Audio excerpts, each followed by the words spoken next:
జార్ఖండ్ మహారాష్ట్ర ఎన్నికల ఫలితాల నేపథ్యంలోనే ఆంధ్రప్రదేశ్ రాష్ట్రంలో వైసీపీ అధినేత జగన్మోహన్ రెడ్డి ఈ ఫలితాల ఆధారంగా ఇబ్బందికర పరిణామంగా మారిన పరిస్థితి కనపడుతుంది. ఎందుకంటే జార్ఖండ్లోని ఇండియా కూటమి విజయం సాధిస్తే మరోపక్క మహారాష్ట్రలోని ఎన్డీఏ కూటమి విజయం సాధించింది. ఈ నేపథ్యంలో ఆంధ్రప్రదేశ్ రాష్ట్రంలో ఇటీవల జరిగిన ఎన్నికలలోని ట్యాంపరింగ్ జరిగింది అనేది మాత్రం ప్రధానంగా వైసీపీతో పాటు ఆ పార్టీకి సంబంధించిన అధినేత జగన్మోహన్ రెడ్డి ఆరోపిస్తూ ఉన్నారు.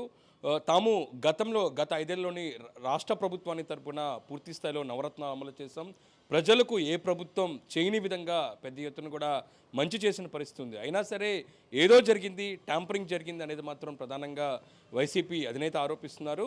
అయితే అమెరికా తరహాలోనే ఆంధ్రప్రదేశ్ రాష్ట్రంలో కూడా బ్యాలెట్ పేపర్ ఉపయోగించాలి. బ్యాలెట్ పేపర్లోని అంత అభివృద్ధి చెందుతున్న రాష్ట్రంలోని వినియోగిస్తే ఇటు దేశంలో ఎందుకు యూజ్ చేయట్లేదు అనే దానిపై కూడా ఇటీవల వరుస ప్రెస్ మీట్లోని జగన్మోహన్ రెడ్డి ప్రస్తావిస్తున్నారు. అయితే తాజాగా జార్ఖండ్తో పాటు మహారాష్ట్ర ఎన్నికల్లోని ఒక రాష్ట్రంలో ఎన్డీఏ కూటమి, మరో రాష్ట్రంలో ఇండియా కూటమి గెలుపుతో ఇలాంటి విమర్శలకు చేసేందుకు కూడా అవకాశం లేకుండా, ఆస్కారం లేకుండా జగన్మోహన్ రెడ్డికి పరిస్థితి వచ్చిందనేది కూడా ప్రధానంగా చెప్పుకోవచ్చు.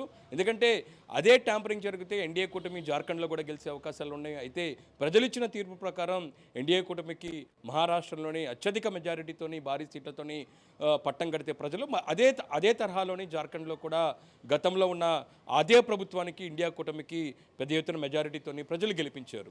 ఈ నేపథ్యంలోనే ఇలాంటి పరిస్థితి ప్రస్తుత ఎన్నికల ఫలితాలు వచ్చిన నేపథ్యంలోని ప్రస్తుతం ఈ ఫలితాలు జగన్మోహన్ రెడ్డిని ఇరకాటంలో పెట్టాయని చెప్పుకోవచ్చు. ప్రధానంగా రాబోయే రోజుల్లోని కూడా జగన్మోహన్ రెడ్డి ఈ అంశానికి సంబంధించి ఎన్నికలకు వెళ్ళినా సరే, ఎన్నికల సమయంలో ఈ అంశానికి సంబంధించి ప్రస్తావించినా సరే ప్రజలు నమ్మని పరిస్థితి స్పష్టంగా కనపడుతుంది.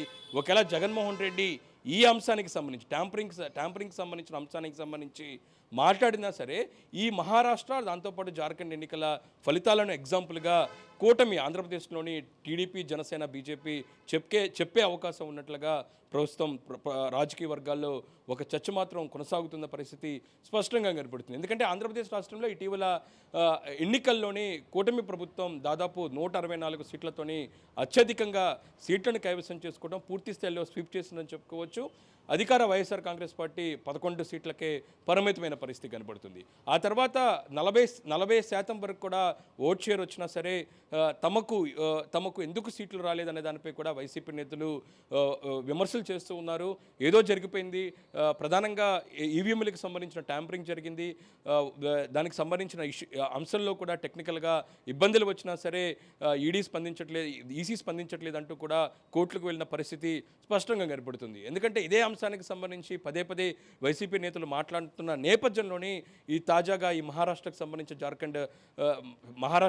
జార్ఖండ్కి సంబంధించిన ఫలితాలు రావడంతో ఒక్కసారిగా వాళ్ళని ఇరకాటం పెట్టే అవకాశాలు స్పష్టంగా కనపడుతున్నాయి.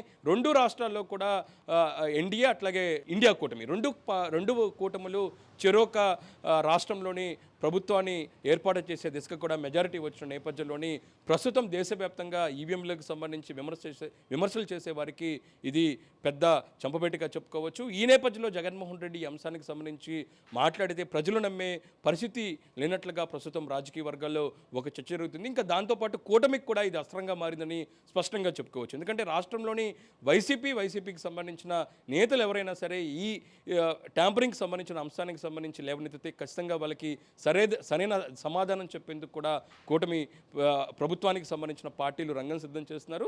అయితే రాబోయే రోజుల్లోని ఆంధ్రప్రదేశ్ రాష్ట్రంలోని ఒకవేళ ఎన్నికల నేపథ్యంలోని ఈ అంశానికి సంబంధించి జగన్మోహన్ రెడ్డితో పాటు వైసీపీ నేతలు మాట్లాడితే జార్ఖండ్తో పాటు మహారాష్ట్ర ఎన్నికలు ఎగ్జాంపుల్గా చూపించేందుకు కూడా కూటమి నేతలు సిద్ధం చేసినట్టు తెలుస్తుంది. ఈ నేపథ్యంలోనే జగన్మోహన్ రెడ్డి ట్యాంపరింగ్కి సంబంధించి మాట్లాడేందుకు ఆస్కారం లేకుండానే ప్రస్తుతం మహారాష్ట్ర అట్లాగే జార్ఖండ్ ఎన్నికల ఫలితాలు ఎగ్జాంపుల్గా నిలిచాయి.